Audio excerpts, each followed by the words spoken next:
So hello guys, welcome or welcome back to the KP show. IPL season is almost here, 2-3 days to go, and we are here with the team previews. And without any further ado, let's just quickly get started with the defending champions, Royal Challengers Bangalore. We have curated a playing 11 from our side. Let's start. Firstly, the obvious picks: Virat Kohli and Phil Salt, the openers. Then at number three, we've gone with Venki Iyer. We'll explain the choice in a bit. Then at number four, we have Rajat Patidar. Then at number five, we have Tim David. Then number six, Romario Shepherd. And number seven, Jitesh. So, of course, number four, five, six, and seven, they can interchange. Then number eight is Krunal Pandya. Then number nine is Bhuvneshwar Kumar. Number 10, ideally, we would have wanted to have Josh Hazelwood, but initially he's unavailable due to injury. So we picked an overseas bowler as a replacement, and that will be Jacob Duffy. Then we have the leg spinner Surya Sharma, and the impact player we have picked it to be Mangesh Yadav. Now, Pratik, I'll let you get started with some of our picks. Maybe you can start with Venki Iyer if you want. Yeah. Venki Iyer, I think, is a very is was not my natural pick over Devdutt Padikkal because what Devdutt Padikkal did last year for RCB, also being the hometown boy from Bangalore. So I was more tempted towards Devdutt Padikkal, but the problem was we needed the extra bowling option, especially with the uh, impact player rule. So we had to fit in Venki Iyer for that reason at number three. Also, he has been in good form in the domestic circuit as well, and can be a redemption season for him, as what all happened with him with that season at KKR last time, and he will look to turn it around this time, I hope. I think the problem for RCB has been so many injuries. Otherwise, this playing 11 could have looked a lot different. I mean, uh, but at least it's still not bad. You have two good international quality pacers, one the experienced Bhuvneshwar Kumar, the other being Jacob Duffy. Then you have the two spinners who kept things under control for RCB. So, all in all, looks to be a very solid 11. I mean, for me, I think the strength for RCB is their extremely deep batting lineup. They have a lot of firepower at the top, then it continues through the middle with a lot of spin bashers, and then even at the end, they have terrific finishers. I mean, overall, this team, at least in terms of batting, looks very sorted. On that Chinnaswamy wicket, I mean, they can go all guns Yeah, blazing again. yeah. I mean, the top. Let's dissect it. As you said, the top heavy batting with Virat Kohli along with Phil Salt. I mean, what else can you ask for? Kohli has last three seasons with 600 plus in IPL, as well as Phil Salt last two seasons have been prolific. Was he was one of the key performers there. And then the spin bashers thing which you said, Rajat Patidar I believe is the best player of spin uh, from the Indian subcontinent as of now. If we see his technique and his numbers against spin, and then we have Venki Iyer as well as Jitesh Sharma. Both of them go heavy against spin as well. Also, the finishers part, Jitesh, Tim David, and Romario Shepherd, we all know they can wreak havoc on their day, especially someone like a Romario Shepherd, because with the kind Oh, of I power know that he the has shown in last 1.5 year, I mean, I know the pretty pain. He impressive. scored a 14 ball 50 against us and Yeah, completely switched the game yeah, into RCB. yeah. I watched it live from the stadium, and I mean, RCB was down and out Yeah. till the last 2 overs, 18 overs, 160, and the game ended at 20 overs, 212 or something. That was absolute mayhem from Romario Shepherd. The deep batting lineup. Also, Krunal Pandya. Krunal Pandya can act as someone like a Akshar Patel. What Akshar Patel does for the Indian team, he can come in if there is a collapse, bail the team out from a tricky situation, and Mm, can set up the game for the incoming batters. mm. So all in all, the batting lineup looks really good for Yep. RCB. So I think, in short, if we have to tell our viewers what is their strength, then that will be their extremely deep and power-packed batting lineup. Now, with as it happens with all the teams, you have strengths, but then you also have weaknesses. So, Pratik, what do you see as a weakness in this RCB setup? I think as of now, if you ask me, the injury crisis is the biggest concern for RCB because Hazelwood is out. maybe Mm, for the first four games. Noah Tushara still doesn't have INOC from the Sri Lanka Cricket Board, and as of now, today I am hearing news that he might be injured as well. So we don't mm, know about his status. And also, Yash Dayal has been ruled out because of his legal issues. Also, another point which I would like to say is Jacob Duffy. Jacob Duffy looks like a certain this point of time, but his form hasn't been pretty impressive, especially in the subcontinent. I think three wickets in the T20 World Cup at 10.77 economy. That means almost close to 11 runs and over. It's a bit disheartening to see from a quality bowler like him. mm. Also, another point of concern you can call out is Phil Salt's lack of runs in the World Cup. I mean, we were all expecting means both these big guns, Abhishek Sharma for us as well as Phil Salt for uh, England. Both of them didn't fire as we could have liked in the World Cup. So these three are my pointers for the weaknesses part. I'd like to hear Mm. from you. I think you pretty much nailed at the start with respect to the injury crisis. I think that actually kind of hampers their bowling lineup a bit. If you look at the 11 that we have constructed, and if you look at the bowling lineup at this point, it is Krunal and Suyash with the handling the spin department. Then you have Bhuvi, Duffy, and Mangesh. So Mangesh is good, but he's relatively inexperienced.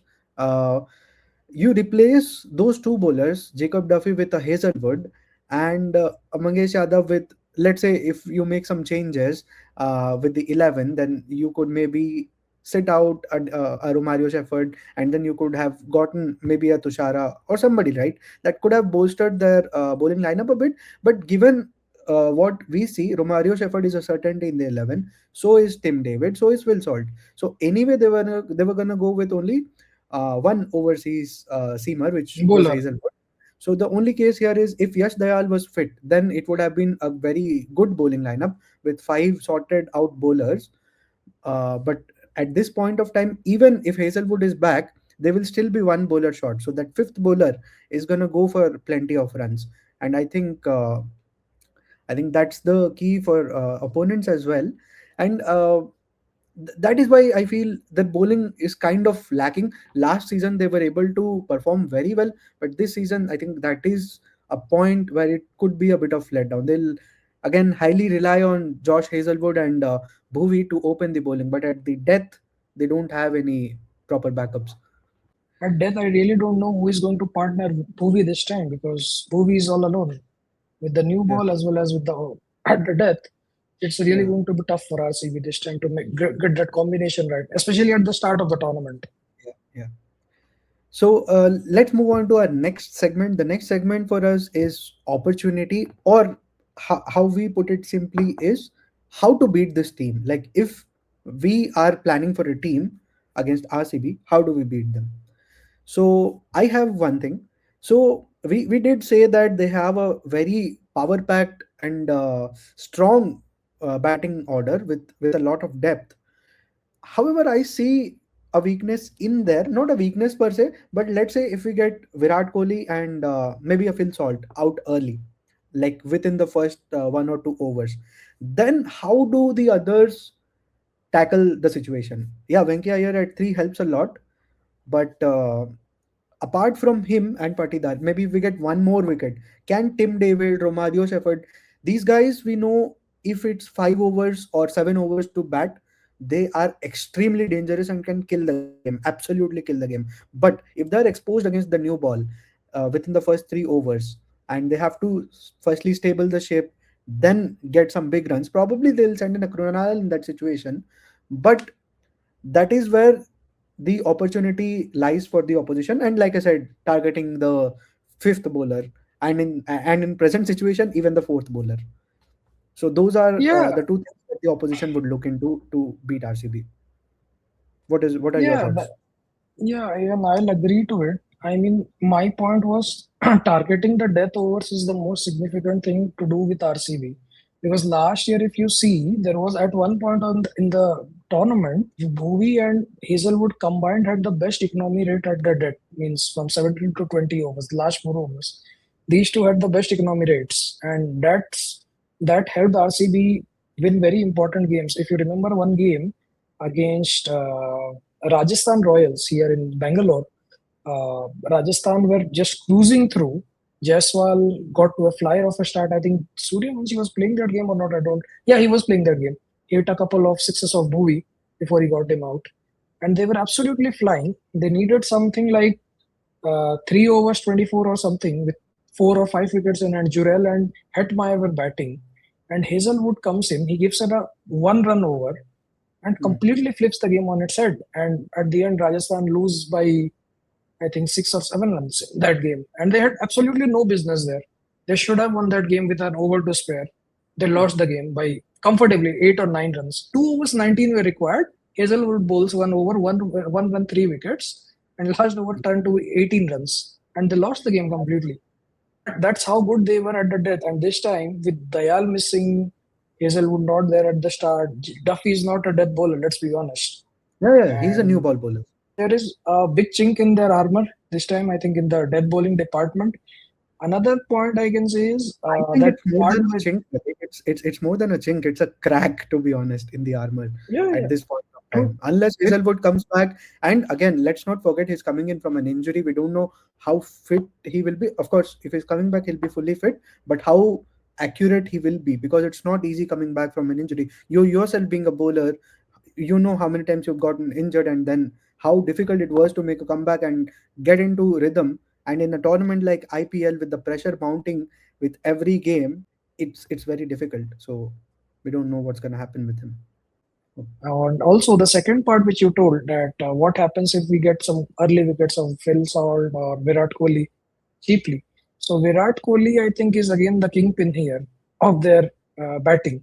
If the opposition is able to take him out early, the RCB may crumble through. And the part of Salt that you were saying, Salt has recently there has been a trend of Salt falling to the outswingers a lot. I Yeah. mean, he's slashing against across the line and ending up skying the ball towards somewhere in the extra cover region. If you remember Hmm. the game against the semi-final against us, he skied Yeah. one up in the circle again in the first over only. The ball was slightly moving away of Pandya, and he skies one up the first ball itself. So you never know. He got out like a couple of times against Ashdeep as well in the England series when they toured Yeah, India last year, last year. yeah. Also, Venki Iyer is not a big fan of high pace. High pace, when I say it's like 145 plus. So if the opposition has bowlers who can bowl 145 plus, like a Rabada or Cummins or Mitchell Stark from Delhi Capitals, we have Bumrah. Bumrah does turn up when he wants. So yeah, that can happen. He doesn't like high pace a lot. So Yep. they can be jolted, I believe, as you Yep. said. Yep. Okay, so let's move on to the predictions, which is the final section of this video. Pratik, top three performers. From my side, I'll name three. First name will is obviously the king himself, Virat Kohli. I predict another 600 plus run season for him, which is like quite easy for him. 500 is like a bad season for Virat Kohli. 600 is a piece of cake. So yeah, I predict him. And the second performer I believe is Phil Salt. Although he hasn't had a great World Cup, but I think he will be back in his element in the IPL. Chinnaswamy again, a high scoring ground should favor him. Did favor him the last two seasons of IPL. He has been incredible. Two titles, to be honest, like one with KKR, one with RCB, and he was an integral factor in that. And third one, this is kind of an underrated now. Top performer doesn't necessarily mean big number of runs, big number of wickets. It also means number of match winning performances. So I think it is Krunal Pandya. Last season also he went very under the radar, but his performances, those economical spells, even in the final he bowled an economical spell. So He was those the man things of the help. match. Yeah, it helped RCB win the final and the tournament itself, right? So I predict him as my third. What are your top three performers?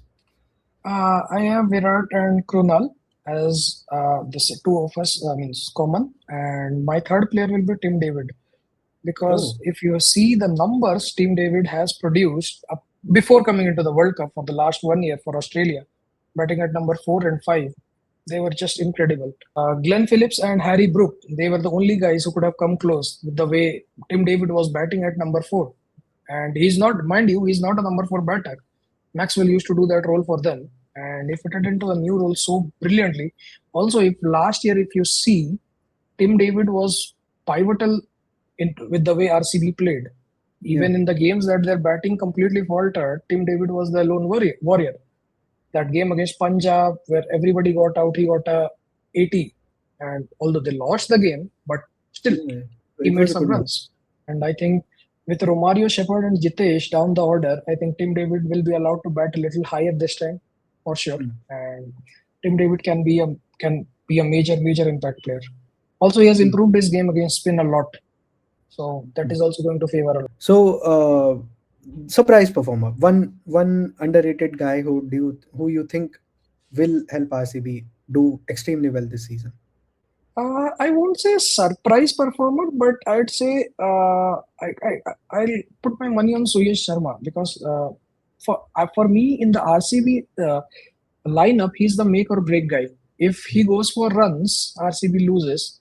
If he kind of tunes in a decent performance like 30-32 runs and Mm. picks up a wicket here or there, I think that's a very good game for him. Last Mm. year, even if you see his numbers, all the Mm. games where he went under 35, RCB Mm. won. And the games that they lost, he went there over 40 or 45 in those Mm. games. So I think Suyash Sharma is my pick here. Mm. My pick here would be Mangesh Yadav. I went with this very left field option. I mean, even in the 11, we probably would have included Rasikdar since he's the more seasoned campaigner. But I went in with Mangesh Yadav because there's a lot of hype around this youngster. RCB picked him in the auction, provides that left arm angle. He's very good with his variations. He can bowl the Yorkers, he can bowl the slower balls, generally bowls in the range 135 to 140 ish. Smart, he has had only one good performance so far. Hasn't played too much. The find that he was from the MPT20 league where he picked up 14 wickets in just 6 games. So from there he was scouted. In Smart, he had one good performance against Punjab. Also, not to forget that Mangesh can bat down the order as well. He can add some crucial quick fire runs. Has some good innings in Smart as well. I mean, a 16 of 4 kind of innings. I mean, 28 of 12 against Punjab. In the same game, he picked up a 2 for 38 as well. So against Tamil Nadu in Vijay Hazare, he had a good outing. So he is my pick. If he gets to play, firstly, that's the key fact here. I believe he'll get a few games considering the depleting bowling resources. And if he does, I expect him to perform well. So moving on to the final and the biggest question, do you think RCB has what it takes to make to the playoffs? It's a yes or no question. No I think explanation. it's a fragile yes from my side Mm. because with the way that No means at the end of explanations. the video. No explanations. We just keep it as a yes or no. So it's a yes from So your it's a side. fragile yes. Always a It's a yes. fragile yes, a very fragile one. For me, also, it is a yes. So I think that's it for this video. We'll see you in the next one with the next team, which is Sunrisers Hyderabad. So we'll see you in the next one. Up until then, ciao.